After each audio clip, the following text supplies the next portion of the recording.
They say time heals all wounds, but they never tell you how time can become your greatest thief. It takes moments you thought you'd always have, conversations you planned, hugs you meant to give, and words you swore you'd say. My name is Anna, and this is the story of the last hug I never gave to the man who shaped my entire world, my father. When I was little, my dad was my hero. To me, he could do anything. I remember him building my first bike in the garage, his hands covered in grease, his face lit with pride as he tightened the last bolt. "There," he said, lifting me onto the seat. "This bike will take you anywhere you want to go, Anna, but promise me, you'll always find your way back home." Back then, I thought he meant home as in the house, the backyard, the swing set. I didn't realize he meant him. My dad was my home. As I grew older, things changed. The man I once idolized became the man I clashed with the most. He was strict, opinionated, and sometimes overbearing. I remember one day, during my senior year of high school, he walked into my room holding a stack of college brochures. "Anna," he said, "I've picked out some great schools nearby. You won't have to go far, and I can help you settle in." But I had other plans. "Dad," I snapped, "I don't want to stay here. I want to see the world, make my own choices. Why can't you just let me live my life?" His face fell just for a moment before he replied, "I just want what's best for you." But I didn't hear him. I was too busy being angry, too stubborn to see the love behind his words. After graduation, I moved to the city. At first, it was exhilarating. The freedom, the independence, the endless possibilities. But as the weeks turned into months, the calls from home became less frequent.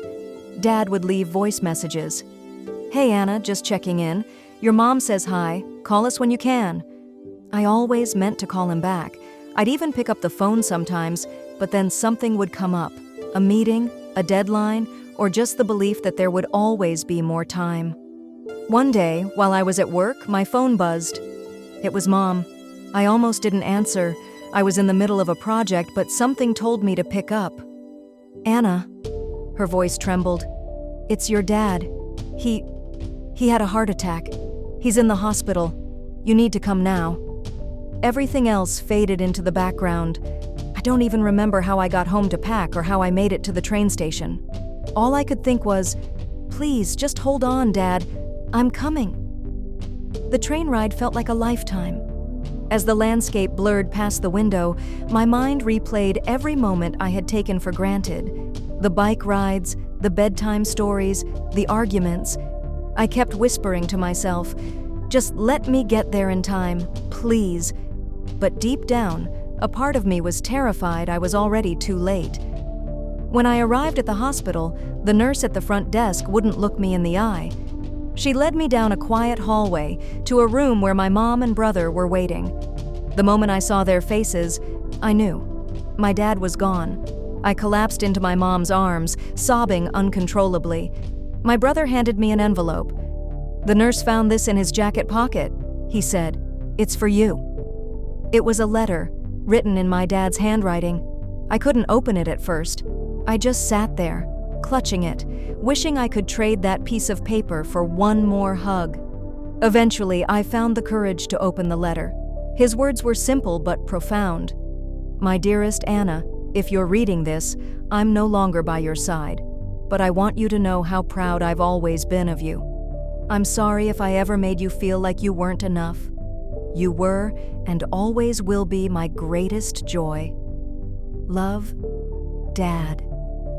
As I read those words, something inside me broke and healed at the same time. I realized how much love he had carried for me, even in the moments I had pushed him away. In the days that followed, I started writing letters to him, letters I knew he would never read. I told him about my regrets, my dreams, and the things I wished I had said when he was alive. I began reconnecting with my mom and brother, sharing stories about Dad and the little quirks that made him who he was. We laughed, we cried, and we healed together. Losing my dad taught me a lesson I'll carry forever. Love doesn't wait. It needs to be spoken, shared, and celebrated while we still have the chance. If you're listening to this, I want you to think about the people in your life who matter most. When was the last time you told them you loved them? When was the last time you hugged them? Don't wait until tomorrow, because tomorrow isn't promised. My dad may be gone, but his love lives on in me. And now, I try to honor him by living the way he would have wanted me to, with an open heart and no regrets. So call your parents, hug your siblings, write a letter to a friend. Do it now, because the time you have with them is the greatest gift you'll ever receive.